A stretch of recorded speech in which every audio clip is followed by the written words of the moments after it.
With the risk of flooding this weekend, a local insurance agency is giving some advice on how to stay safe and be prepared.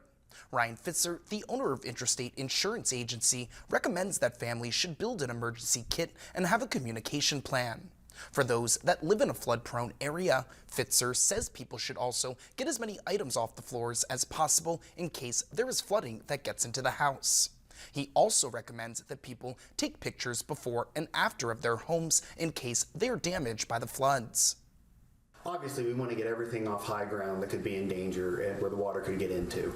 If you have sandbags, anything like that to put in front of doorways to keep the water from coming in, we want to take every step we can. I also encourage people, especially if you have flood insurance, make sure you have an inventory of your items. Pictures before any flooding occurs is good to have, and then make sure we take any pictures afterwards if flooding does get into the house and occurs. You can find more information on flooding and recommended actions to take in our online article at WTAP.com.